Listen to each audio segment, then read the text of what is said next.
I just wanted to quickly and take us half a second to introduce myself and introduce the why behind this panel.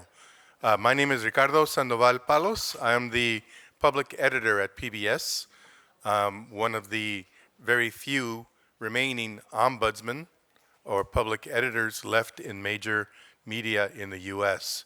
And maybe that shows you a little bit of why we're here.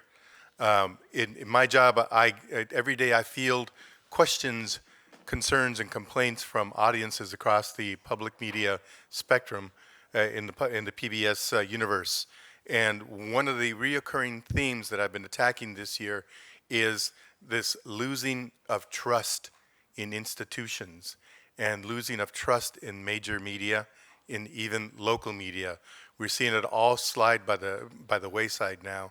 And especially now, a couple of days after this incredible election on Tuesday, I have a major question, and it's reflected in a lot of what I see from audiences who write into me every day. How can we trust you?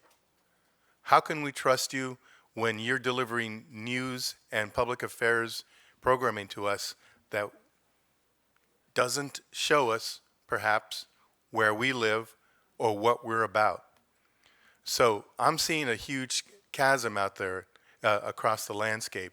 And this is one of the reasons why I was hoping that we could put this panel together. And I just want to remind you that we're in a different reality now. And so one big question that I think we're going to be addressing today, I hope we are, is do facts matter anymore? Is trust something that we even is going to be a driving force for us now, given what we're seeing as the reality that for a lot of people, for some people, and for many people actually, misinformation and disinformation and fake news even, to some people, it is a reality, and for other folks, it's their Bible. So let's get into this, and let me introduce Eric Deggans. Where's Eric? Right behind you. Oh my God. So let's get this rolling, and thanks for joining us here today. All right, thanks a lot. I think it means something that I work for the other institution that has a public editor, National Public Radio. So public media still has ombudsmen, still has public editors, is still very interested in trying to hear what people think and then try to adjust our coverage when people have valid concerns. So my name is Eric Deggans. I am the TV critic, media analyst, and occasional guest host at NPR. As such, this idea of trust is something I'm always dealing with, and we've got an all-star panel to tackle it. But first, I wanted to set the stage with some slides that would sort of outline the problem. So the question before us, of course, is can audiences trust us? Let's go to the next slide. They've already decided they don't. So that's the scary part. Most Americans don't trust mainstream news media. Gallup has polled on this question since the 1970s. This year's figures aren't that much different than last year's figures, which is the graphic that I could put into PowerPoint in a moment's notice. So bear in mind that the numbers I'm going to talk about from 2024 are different than are in that graph, but not that different. Just 31% expressed a great deal or fair amount of confidence in media to report news fully, accurately, and fairly. Let's go to the next. So as much as the general audience doesn't trust media, Republicans really don't trust media, right? In 2024, just 12% of Republicans had a great deal or fair amount of trust in media. Democrats were at 54%, and independents were at 27%. But one reason why we're seeing historic lows for trust in media and journalists is because Democrats are starting to lose faith as well. plummeting trust amongst people who used to defend mainstream media. Next slide, please. Younger consumers also really don't trust media. So we found 26% of Americans aged 18 to 29 trusted media to accurately report a great deal, a fair amount, compared to 33% of those aged 50 to 64 and 43% of those aged 65 and older. So those who have a stronger connection to traditional media and maybe have been reading newspapers longer, engaging with that stuff more, they have a higher trust value. But even amongst 65 and older, we don't even have 50%. I used to be able, I give these lectures on the subject, and I used to say journalists were only better than Congress. Now we're not even better than Congress. Next slide, that might be it. Oh, yeah, okay. So I do believe that that's it. So let's turn our attention to our wonderful panel. I just wanted to set the stage. If people are wondering whether or not there's a problem with trust, there is definitely a problem with trust. So first, we've got Nina Alvarez, who's a journalist, documentarian, video photographer, and educator. We're going to talk a little bit about her amazing documentary for PBS in a minute. We've got Erin Texeira. How do you, is that? All right, see, yeah, I work at National Public Radio. Senior editor for PBS's Frontline. We've got Sally Lehrman, who's an award-winning reporter on medicine, science, and related policy. We've got Mishi Ebrahim, who is PBS's senior director of programming. And we've got Noland Walker, who co-programs ITVS's Independent Lens series on PBS. Thank you so much, guys, for joining us. Now, Nina, I watched Almost American, your amazing doc on a family that's caught up. They got caught up in the Trump administration's attempt to end the temporary protective status program for immigrants. And it just struck me that you're getting this family that's afraid they're going to get kicked out of the country to open their lives to you. And it seems like trust is a big part of that. So why don't you talk a little bit, you got a clip, and then on the other end of that, we'll talk about trust and how you put that together. I remember the day I received a phone call from my sister. I was like, oh my God, Trump said that he wants all of us out. The president tonight complaining to lawmakers in the Oval Office, why do we want these people from, quote, all these shithole countries here?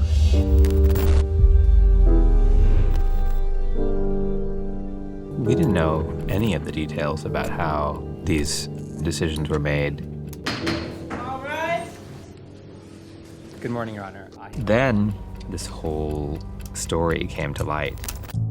Raise your right hand, please. When you started at USCIS, was there any onboarding training that you received? No. So this says from Robert Law to Kathy Kovaric. The draft is overwhelming, weighted for extension, which I do not think is the conclusion we are looking for, period. You start to understand that there's this kind of network of immigration hardliners. The decision had already been made. So then the career person is now tasked with crossing out everything that's inconsistent so that it's cleaned up for the DHS secretary to sign. Would you characterize how this process played out as being consistent with the process in general? Object to the form, you can answer. No. Estaba nerviosa porque meterse con el gobierno, decía yo, es algo muy grande. If you accept, yes, the president is, of course, influencing this decision, well, then the president's potential animus is relevant. Immigrants are in the middle of the hate of the Republicans and the pity and the cowardice of the Democrats. Your Honor, we believe this appeal is moot. What if Trump wins? Your Honor, there's a lot of speculation. When is it gonna stop? Like, when am I gonna know that I'm gonna be here for the rest of my life?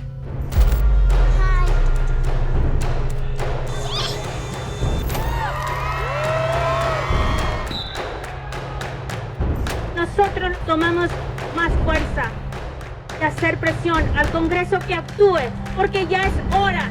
¿Qué queremos? ¡Justicia! ¿Cuándo? ¡Ahora! Gracias.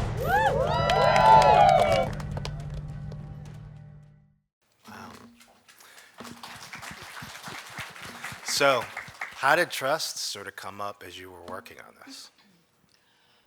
I tried to interview everyone that was in those deposition videos.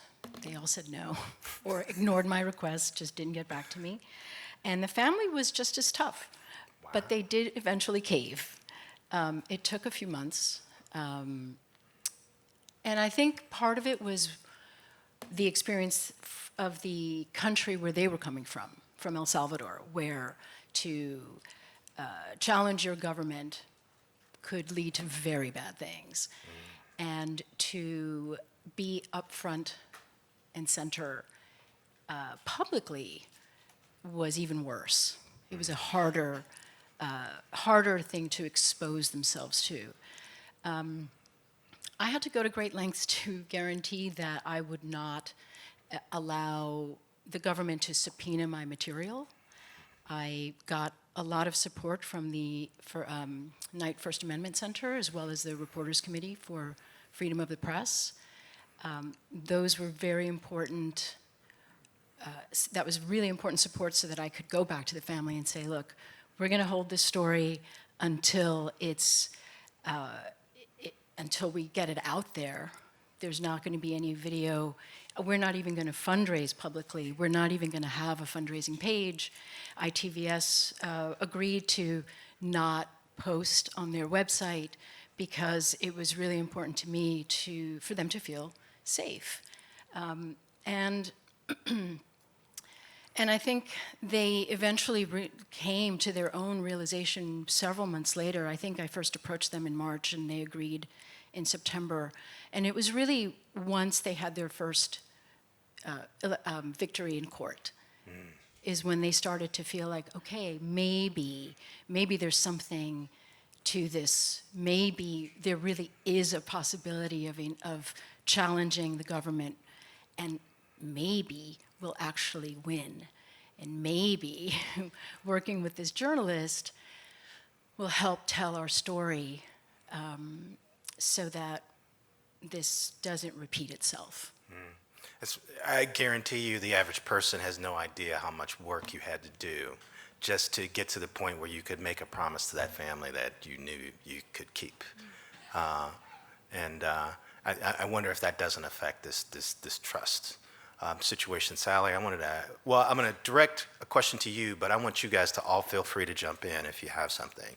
Because what we're hearing in the aftermath of this election that went away that a lot of us maybe hoped it wouldn't is one reason why it happened was because the news media failed us in some way. And so now even people who would defend mainstream journalists and mainstream journalism are starting to wonder and waver. What do you think about that question? Like, does that affect trust when we get an elective result like this, and is it fair to blame journalists? Thanks for that question. And so I am a science and medical journalist, but I founded the Trust Project, and we work with hundreds of news organizations globally to build a more trusted and trustworthy press.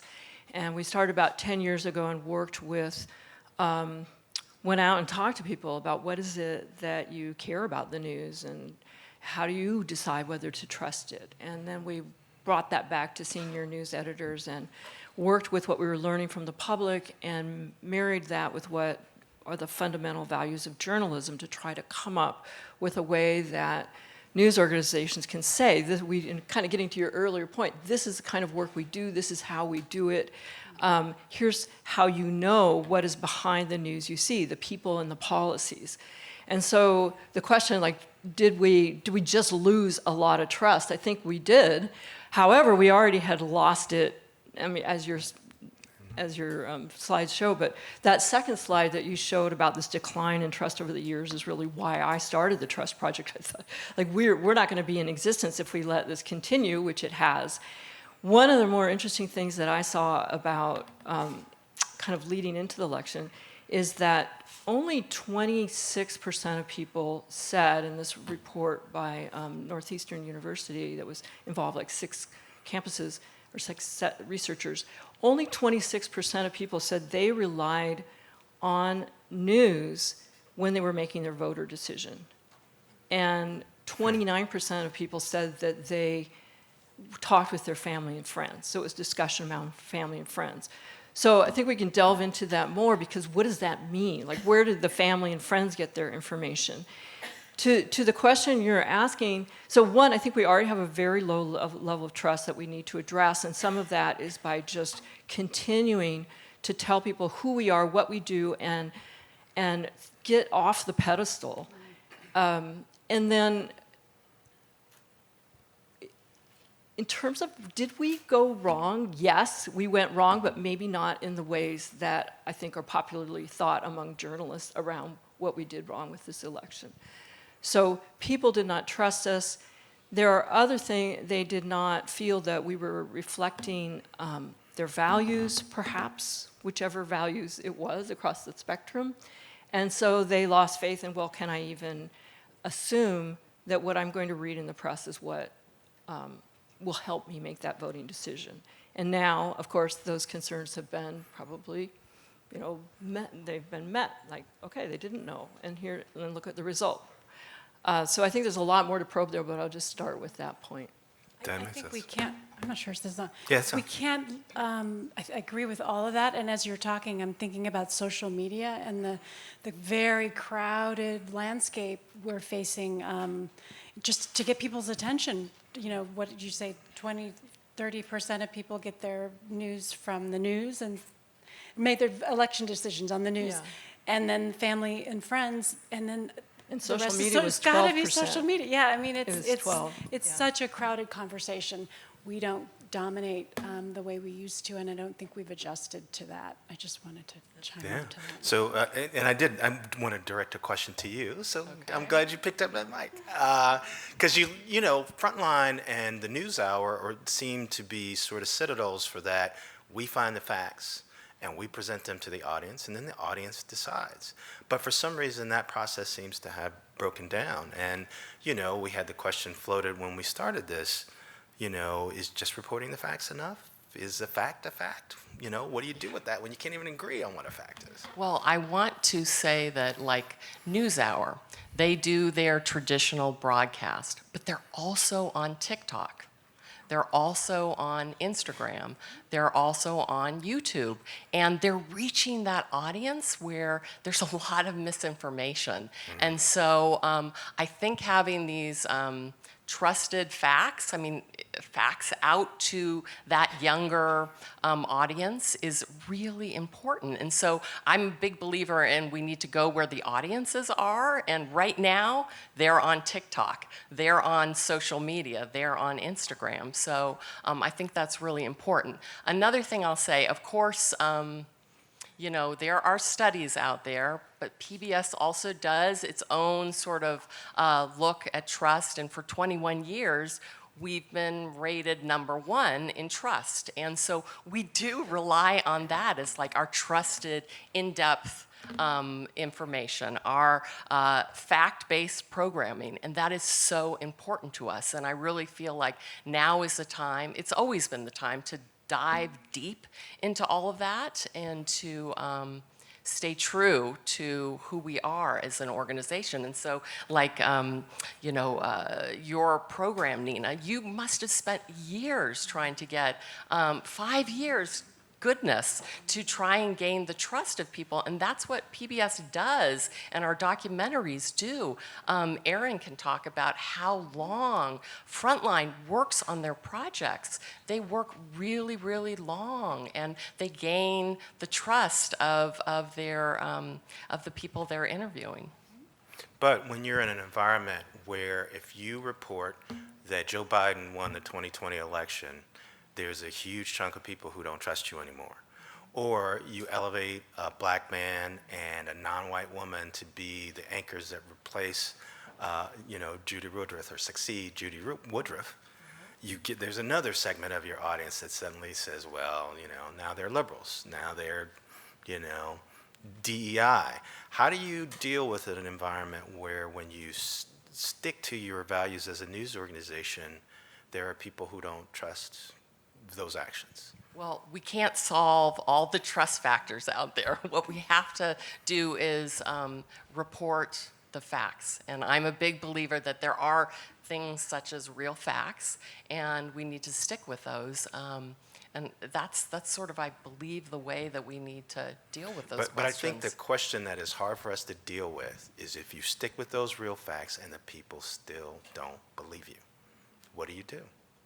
I'm not sure. So that's what this panel is about. We need to talk about it. We're going to take listen. questions from you guys, so I'm sure you will ask better questions than I am. So you start thinking about that. I want to get to Noland because he hasn't spoken yet. And one of the things that struck me was that one of the issues that documentary filmmakers may face is the impact of more commercial storytelling, reality TV, right?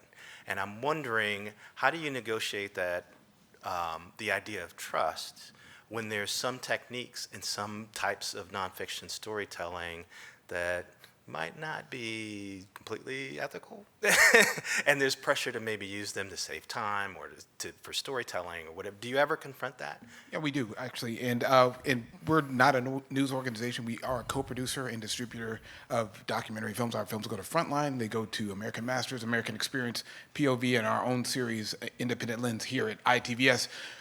We have this incredible, and for some of the applicants, frustrating mechanism called the open call, which sources films from filmmakers all over the U.S.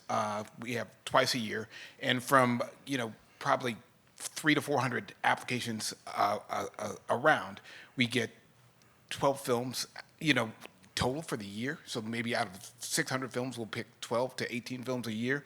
But what those films we've found through data and through anecdotal and through the work of then, because most films we don't do full ride. These are not commissions, they're broadcast licenses, so they're co-production agreements, which says if you do this film, we will give you up to $400,000, or it range $100,000 to $400,000 depending on where you are in production. And you will raise the rest of the money. You will have automatic distribution somewhere on the PBS distribution apparatus, whether it's online, broadcast, combination thereof. And what we found, though, is that people generally make these films. These are not films that people are doing necessarily to get rich. They work on them from anywhere from 3 to 5 years, sometimes as long as 7 is not uncommon. These are projects that are things that people believe in, and they are often about where they're from or where they are. And so people are already developing deep relationship, just like not dissimilar from the relationships that we just heard about in the previous panel by the regional filmmakers are making. And some of those people are the people who then apply to us as well. And so there is a piece that, we're a 70-person organization. I've been with ITVS for 10 years. Before that, I was a filmmaker and with 3 films at ITVS. When I got inside, did not realize the range of expertise and diversity, not just in terms of where people are from and different ages and different life experiences, but also different experiences both from commercial to public media to independent producers under that building. And there's a real, incentive to, this is the chance where you get, as a filmmaker, you get to have your real say. We're not putting you under commercial pressure. This does not have to be, we're not going to stretch your 1 hour doc into a 5-hour series with plenty of repeats. We're not going to say, can you put a celebrity in this? Yeah, exactly. We're not doing that. We're not doing that. One of the things, and several years ago, my counterpart and our executive producer of Independent Lens, Lois Vossen, and I spoke at the Television Academy on Magnolia in Los Angeles. And we're thinking, documentaries, let's see how this goes. Packed house. We finished our evening in the parking lot with people who followed us to the car to talk more because it was about things that they are serious about. It goes back to a little bit of what Justine Bateman was talking about today. It was like, why are you doing this? And what is life for? And so we tend to encourage people who are like, if you are serious about this, and if you're serious about something other than making a program for your gain, then we're your partner. And so that is one of the ways in which we go to work, and it makes a difference. I mean, all of us have been at student competitions or screenings or award show, and somebody shows a clip, and it's a film that you didn't know your classmate was making or you didn't know your colleague was making, and everybody goes like, oh, that's the thing right there, right? And that is what we encourage, and that's what we're looking for. And so, and sometimes it's based in a culture, sometimes it's based in reporting, like Nina's film, you know, all of those things. I mean, we just saw that film. Everybody is like, wow, that's, there's nothing you, regardless of what you think about immigration, I think there's a level of like, well, you don't think those people up there are lying, you know, and you may, but that's your problem. That is your problem. Right. And so those are that's what we're looking at. Makes sense. Was there another? Did you? Yeah, I wanted to make, if I may, a couple of points to follow up on that question. So one, if you think about what trust is and how do we keep people or invite people to trust us even when they don't necessarily trust that those facts are true, like how do we bring them to that point that, yes, I am telling you facts that I've gone out and reported, and please believe me. There's two things. One is that when you think about what trust is, think about someone or something you trust. It is a relationship. It's a feeling. It's a connection because, and the research supports this, because one, you feel they have ethics that you share. Or you feel, if you're talking about someone you trust, you feel that they're going to be consistent in their actions and behavior. You feel they're going to be reliable. They're an expert. They know what they're doing. And the last one is values. You feel you share their values. And this is where I think we get trapped, because it's not necessarily political values. It's values where things like we care, and this is what I think we really need to emphasize. We care about community. We care about one another.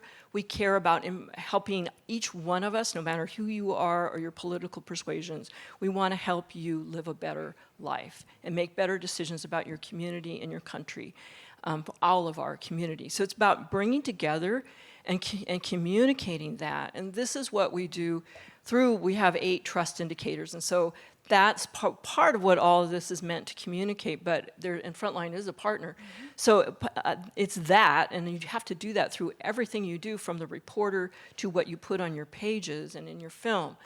And then more specifically, trust our facts. It's, well, tell us where you got those facts. And I know everybody does that. We call it, showing our sources. But Frontline, one of the reasons I was so impressed with Frontline when we talked about becoming part of the Trust Project, is they do that, and you can explain more, but in detail, in depth. And I think anyone who's producing a documentary can do that and should do that. So can you provide actual transcripts? Our news sites, who are part of the Trust Project, all 300 that are part, on investigative stories, on controversial stories, we ask them to put in or create something that will show what are the methods behind this work. So how did we go about doing it, which we heard from you, and then what were your sources and how can I check them myself? Because often we hear from people, oh, I do my own research. Well, what does that mean? It could mean like you go down the rabbit hole produced by algorithms that now have you on this like extreme conspiracy theorists or extreme whatever political, there are conspiracy theories across the spectrum. So instead, let's provide an opportunity for people to learn on their own too, and to provide, so that's about relationship too. That's about respect and offering, yes, you can join us in this effort. It's not just about us on high talking to everybody else. Yeah, and not to belabor the reality TV comparison, but that's what I hate about reality TV is they don't show their work.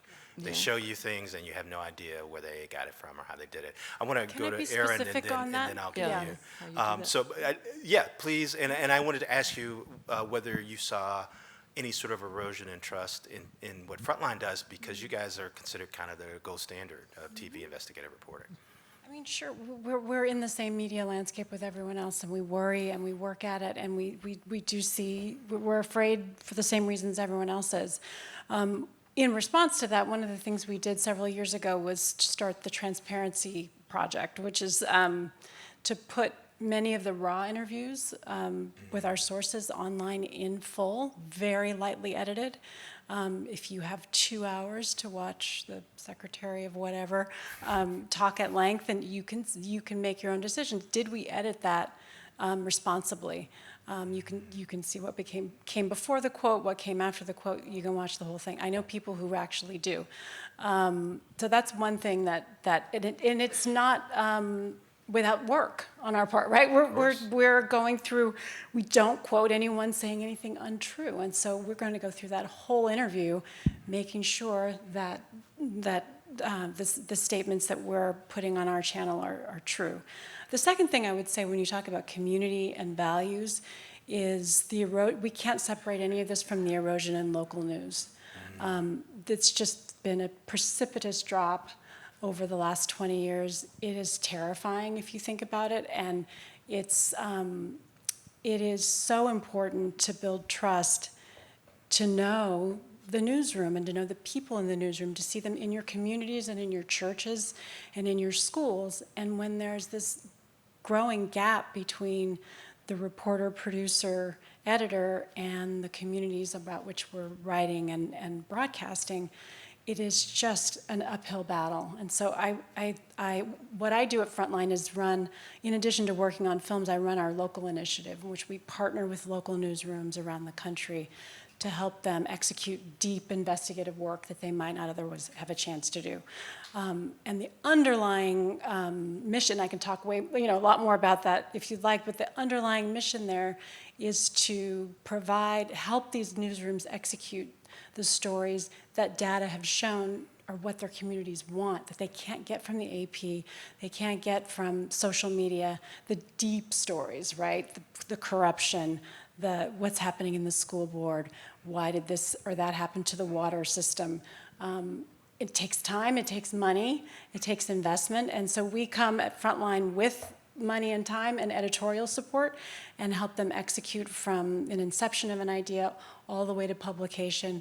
We co-publish, we put it on our social media, and we put it on our podcast, on and on. We're really trying to lift up these local organizations. The long goal there is to build community and hopefully build the trust. And what's interesting, I'm sure you guys are aware of this, local news outlets are trusted more than national. That's right. So you help them, and maybe a little bit of their trust rubs off on you. Go ahead. What she said. But actually, one more thing about local news and local just media, and the panel that preceded us can be part of that solution. Is not just helping prepare our future professionals, but also looking for ways to distribute that content locally, not necessarily like at festivals that are 300 miles from your hometown. And I think that is actually where the big disconnect is. When you look at, say, the immigration story, the national narrative that has dominated and persuaded many voters had nothing to do with the local reality. And if there was a local version that was actually looking at how immigrants have integrated communities in not the ways that the national narrative was imposing, then we might have a very different understanding. The other thing I wanted to say is that I am very worried about local news, not just because of I'm actually concerned because there may be a very large influx of or a large cash infusion coming from I think Nexstar's CEO was thrilled. He's like, yay, they're going to probably lift this cap on how many stations we can own. Right. And David Zasloff is also chomping at the bit about how there's going to be greater opportunities for mergers and acquisitions. That to me is a huge one of the biggest perils of media that we're looking at in the next 4 years that will transform the media landscape. And how do we challenge that? How do we provide?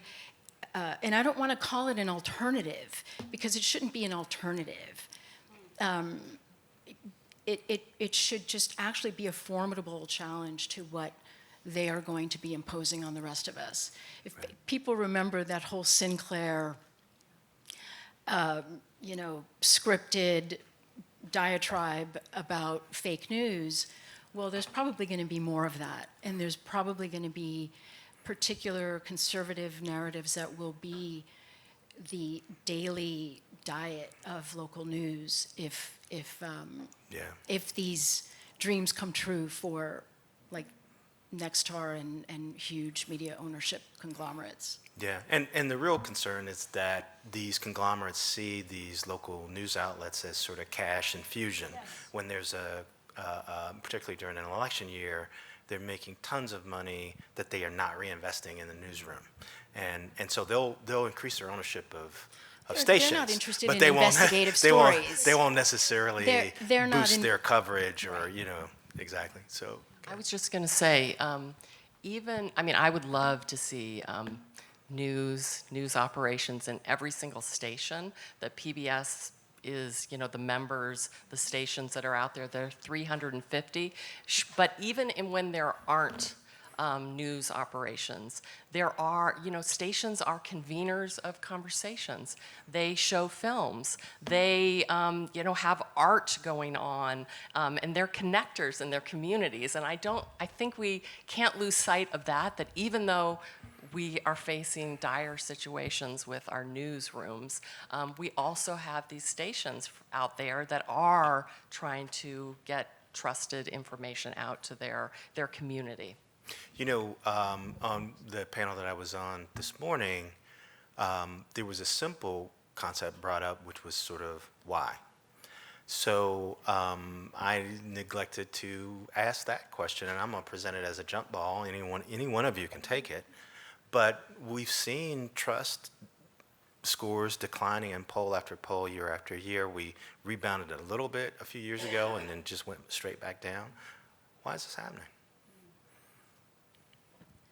Well, I think Sally did tackle that really well, and I think it is precisely because communities don't feel that they're represented in their stories or what they're talking about around the dinner table or what they're hearing from their family and friends isn't actually part of the media landscape.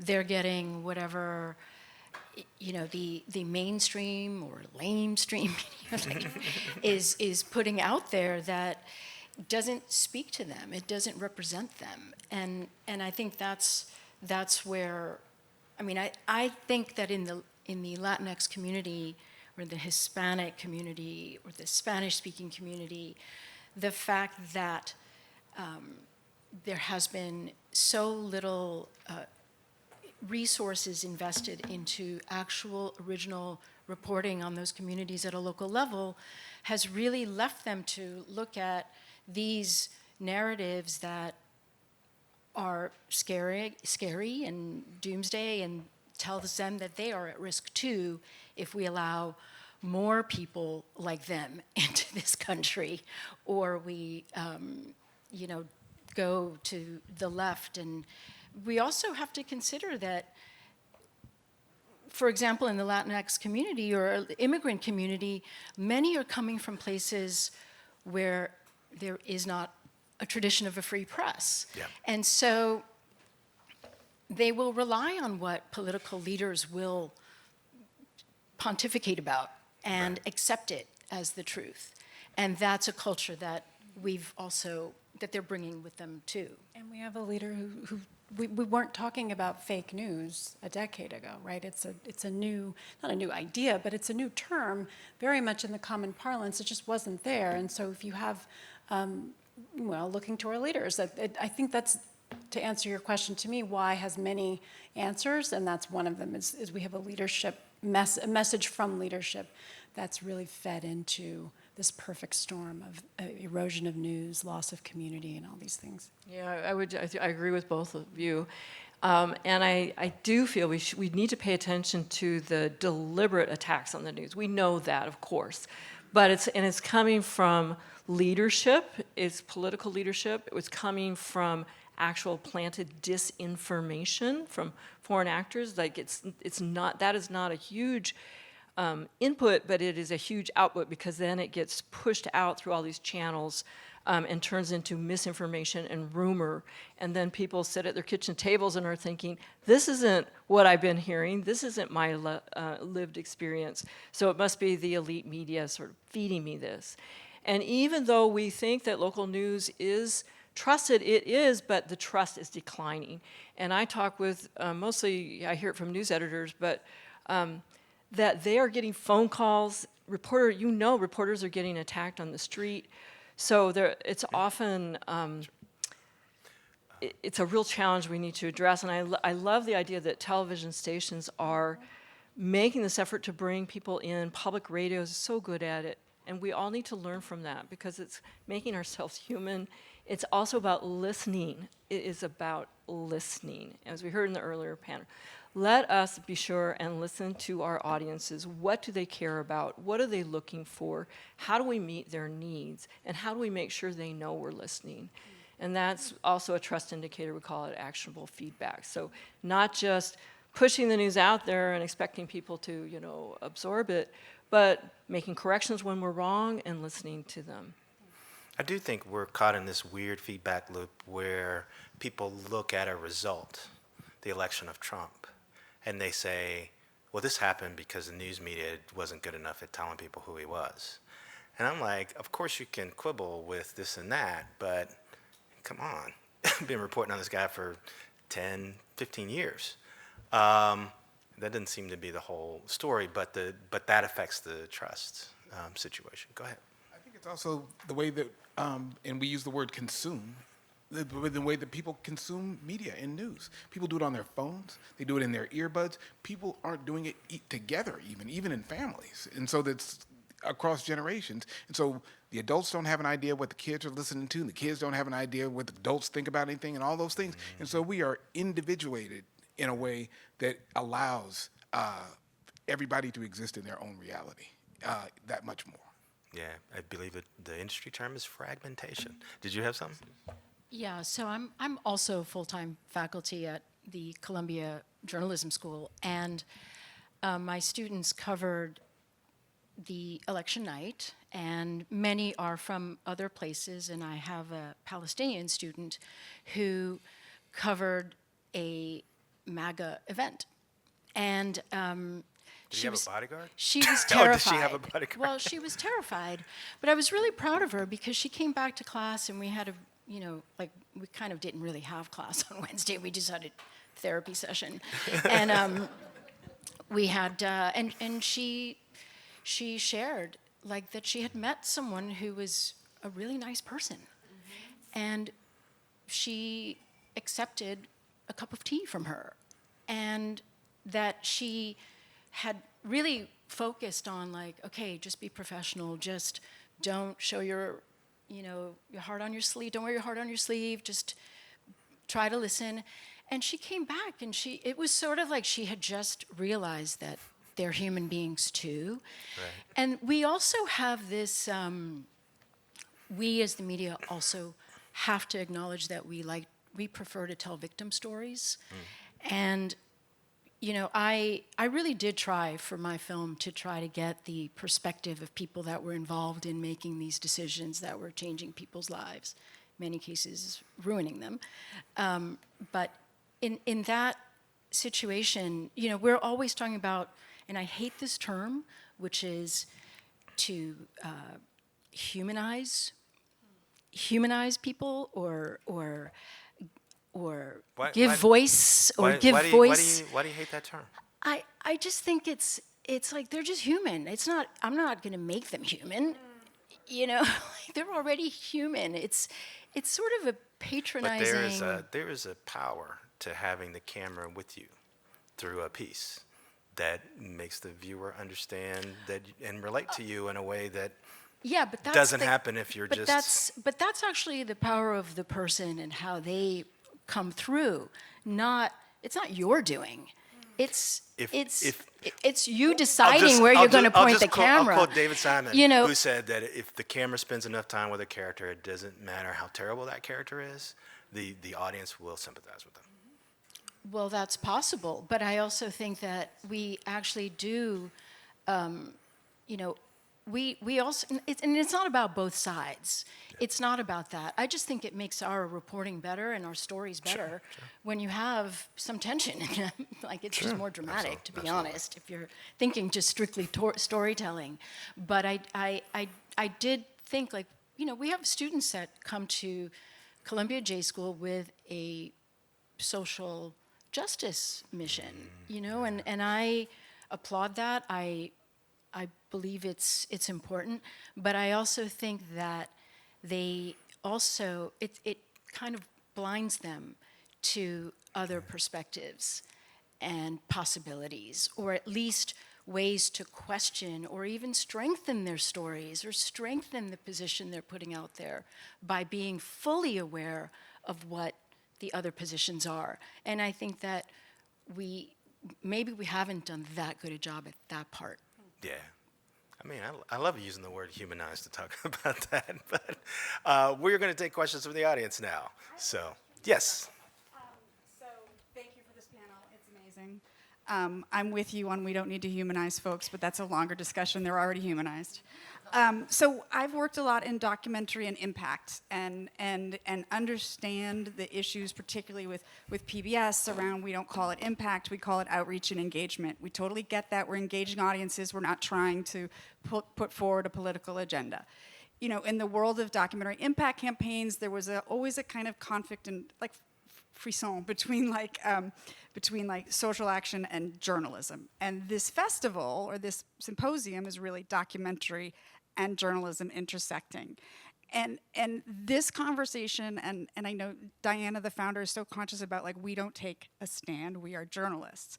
But as a person that works in documentary impact, and we care about making the world a better place, I'm always struck by the fact that we don't ever do impact campaigns, we don't advocate for documentary. We certainly don't advocate for the role of journalism. Like, yes, sharing tea and listening is important, but what are the active things we as a community can do to help address these issues of trust?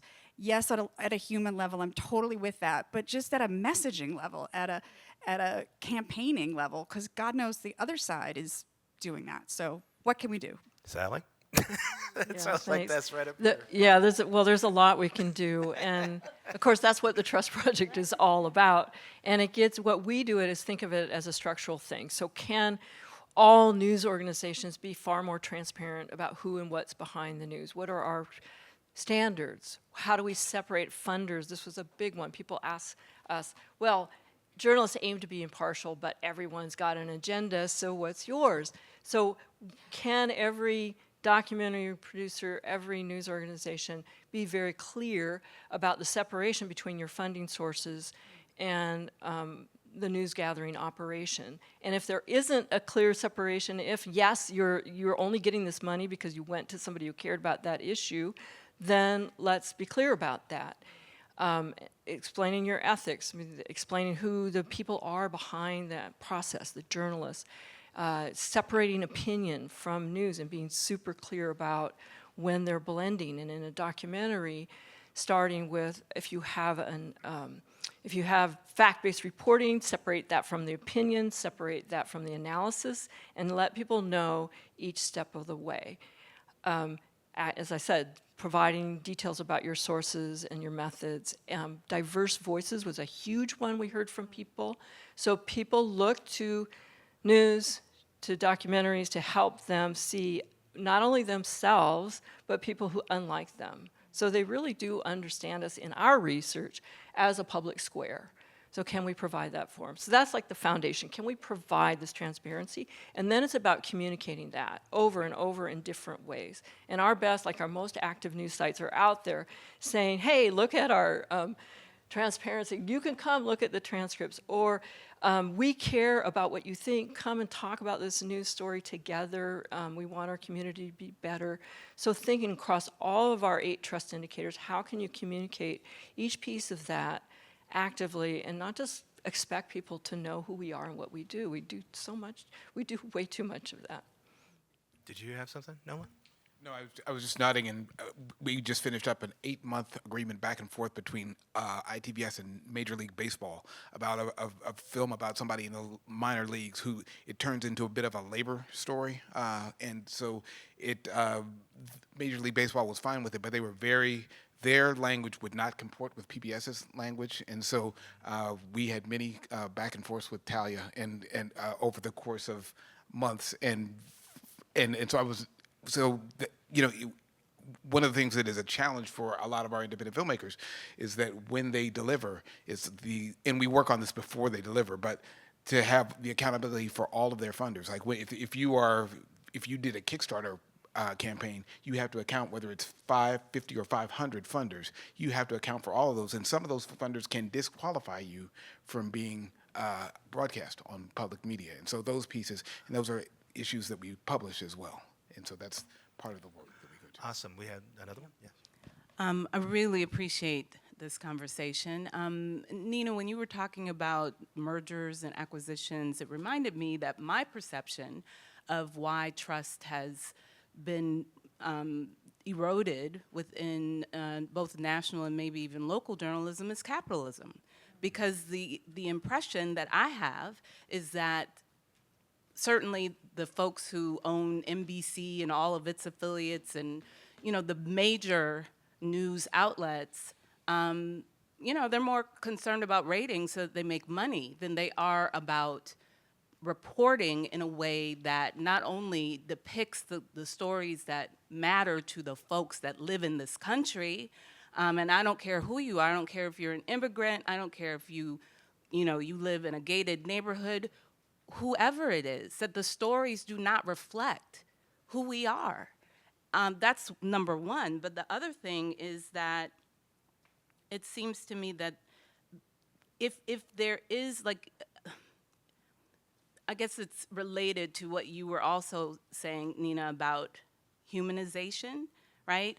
I think, especially coming from, a Black family, Black community, that if you have been depicted historically, strategically as dehuman, unhuman, subhuman, then you do have to do some work to humanize. You have to depict people in a way that makes people see, oh yeah, they're just like me.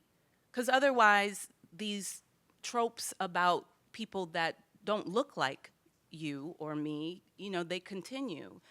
So as a part of that, I think if I don't see myself, right? If I don't see stories that reflect my experience, or when I see those stories, I'm depicted, or my people are depicted in a way that says, they don't even know who I am. They don't even respect my community. That is going to erode trust for sure. And there seems to have been increasingly more and more of that. Yes. Can and I yes. just And add something to what you said? Because you really made the first part of what you said got at what I was talking about. We need to make a distinction in terms of accountability. Public television, who we've worked with a lot, that public gives us a different sense of accountability. And I've been involved with public television for many, many years, and I've been involved in struggles with public television and seen the community rise up. Sometimes I don't even agree with the community. But the point is there is accountability to the public. The mainstream media is accountable to their shareholders. And we need to always remember that. I mean, I'm 82. I watch Lester Holt every night. They don't have any money, and the level of journalism is, I'm just yelling at the TV. It's pitiful. So that distinction, and maybe you could speak to that a little bit, because I think it's really important to also remember who is that media accountable to. That's why public television is the most trusted. And when you maybe go off track a little bit, somebody can yell at you and you're like, oh, we're paying attention. You're right there. Right. The mission is so important. We're not commercial, right? And we're mission based. So it's about education. It's about different perspectives, bringing that to content. So I'm with you, Gordon.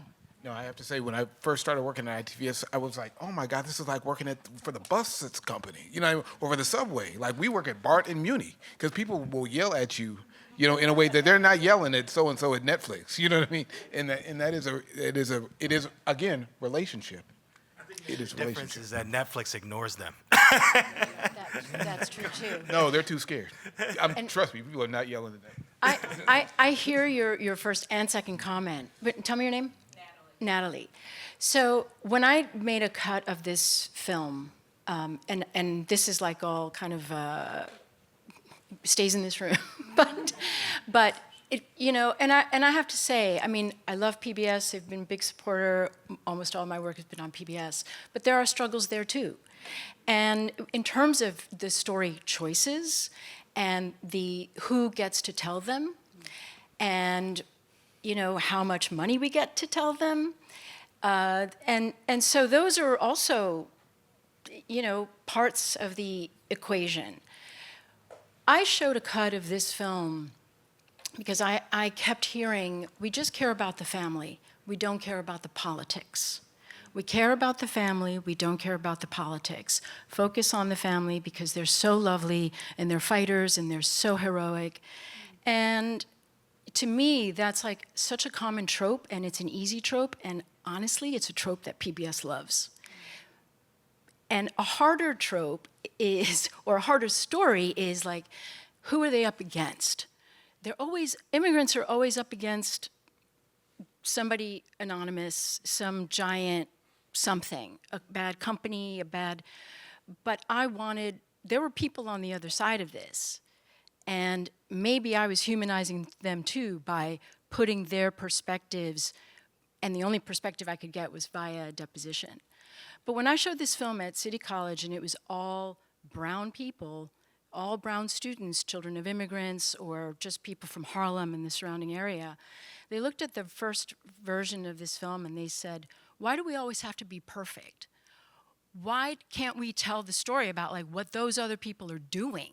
Instead of us having to always be like heroic and perfect, why can't we look at the other humans in this story, the other people? And to me, I mean, there's a lot of ethical issues in the decisions all of those people made, including career officials in that story. And I wish I could show that part of the story, because those to me are also human decisions. And so I'm not saying like we can't do more to depict people who have traditionally been dehumanized in media, to be respectful in the depictions. I have decided to use Hollywood lighting on farm workers because every time we see a farm worker, they're always sweaty. Somehow you always interview them at noon when the sun is like, right here, and they're dirty. And I was like, I don't want to put that. To me, that is perpetuating that dehumanization. And I didn't think I was humanizing them by just giving them the same lighting I would give to, Princess Queen Noor. Like it should be the same. And I'm trying to put them on the same level. And that's because they are. Yeah. Exactly. But they are not depicted in that same way. I got to say, as a fan of your doc, I very much enjoyed seeing the connection from Trump saying shithole countries during a meeting to a political appointee being forced to enact that vision, to career people deleting stuff out of an evaluation form, and then that resulting in people who lived here for 15 years getting kicked out of the country. That was, I picked up on it even though it was just depositions. Go ahead. Hi, thank you for this panel. My name is Nina. Are you recording this? I work for an organization called Media Impact Funders. We're kind of the convener in philanthropy, specifically for funders of journalism and documentary film and storytelling and other kinds of narrative initiatives.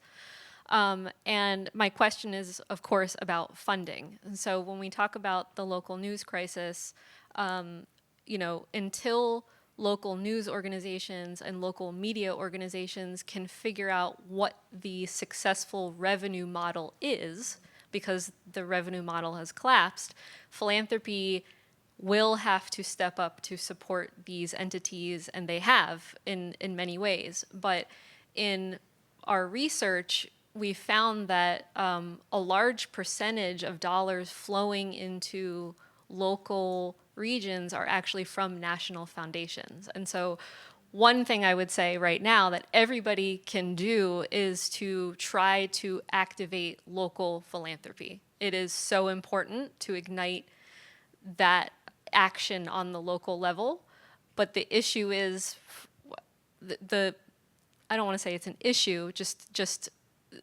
the situation is that most philanthropies do not have media portfolios. They're funding media through their specific issue area. And so when we talk about trust, is like, how do we get philanthropy to buy into the fact that we need media to inform communities to build trust? So that's one thing. But I guess my specific question to you all is, like, what do you need from philanthropy in this moment right now, especially after the 5th? Thank you. Money to make projects about uncommercial subjects.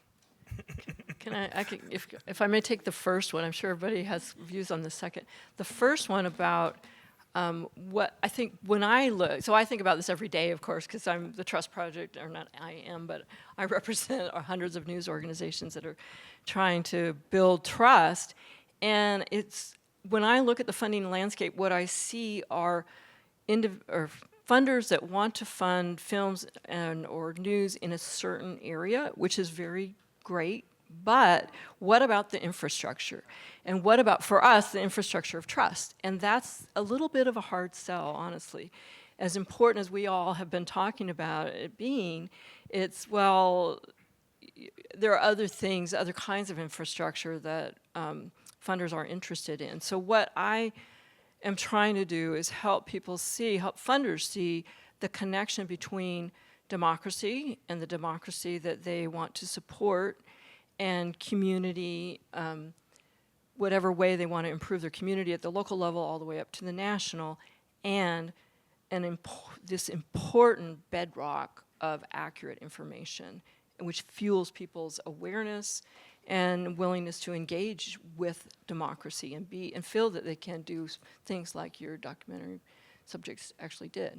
Feel that they can go up and challenge the institutions of our country. Hello. Sorry. Hi, how are you?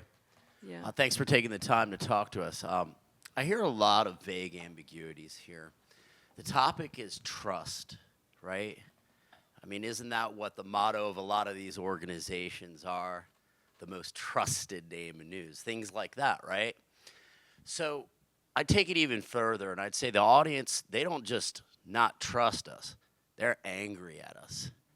And the reason for that is several different factors in this business. I've been working in this town for 2 decades for a lot of these big boys.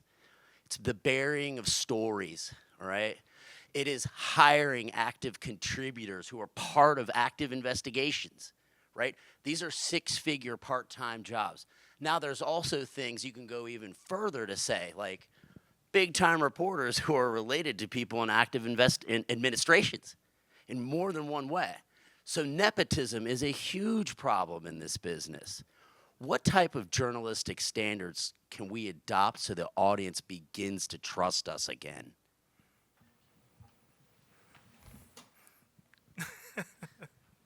I mean,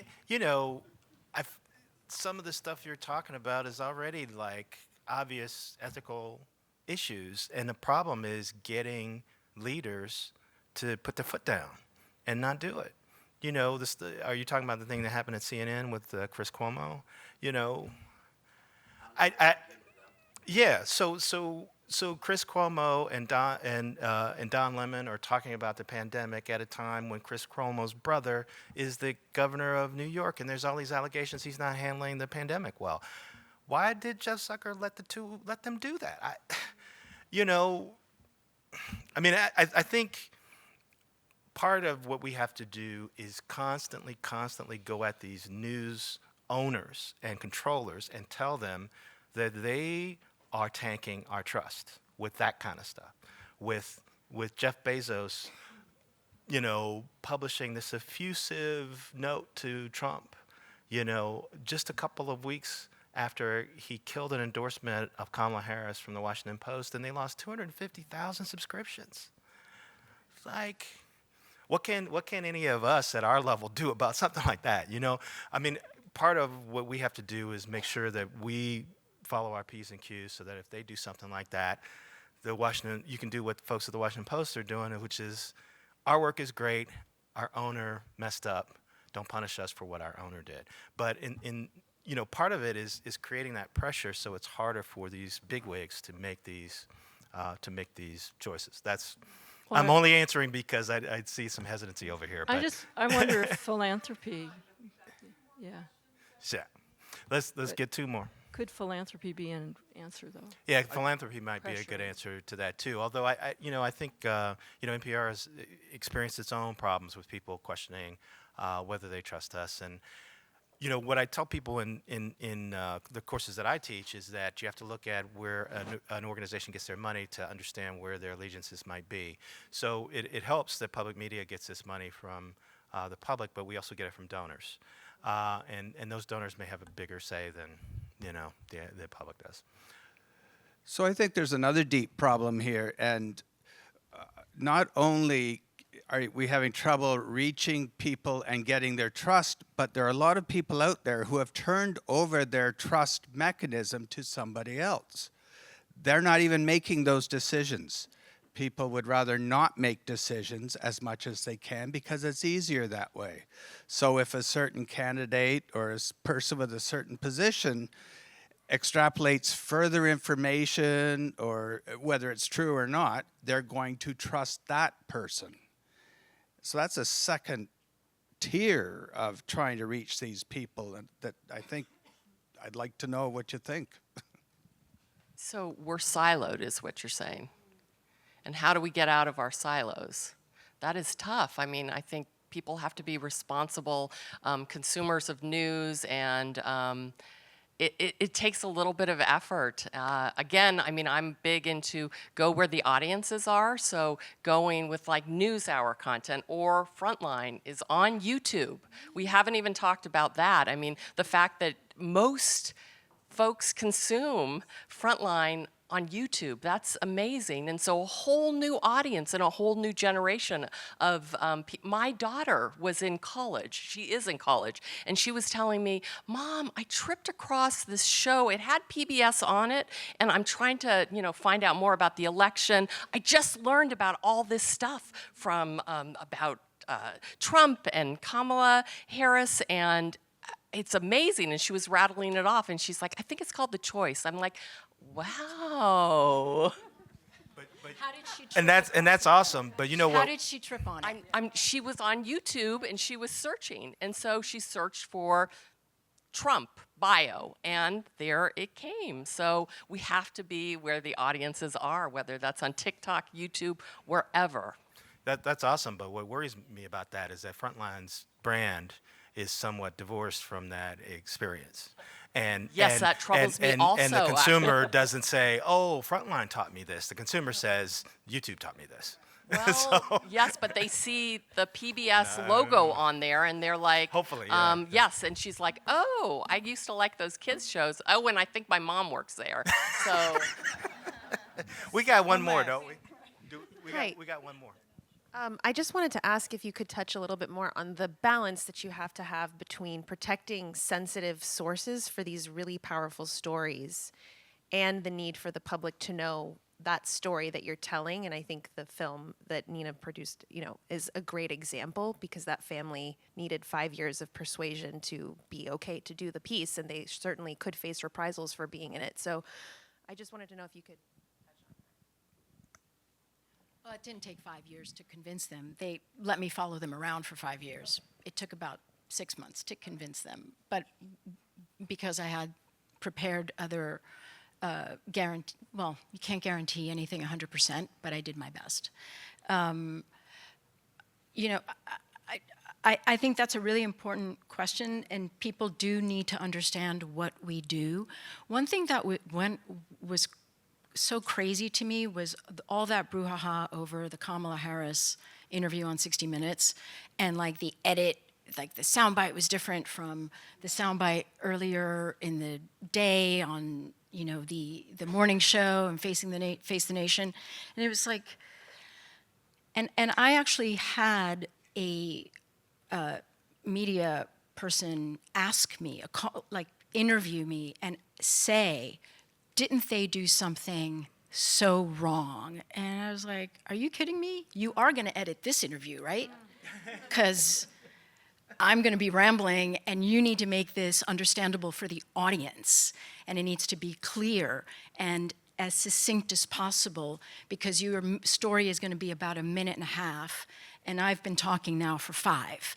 So that's editing, and that is a standard, you know, and the standard is we are taking from that what is useful in the story.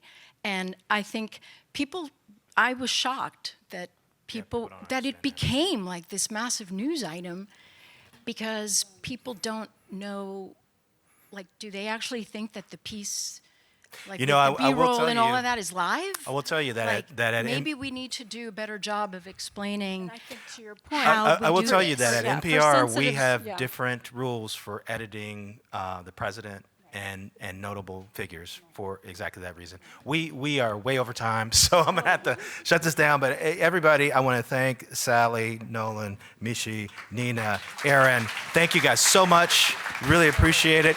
You can come up here if you got any questions for our August panel, and we'll take them. Thanks.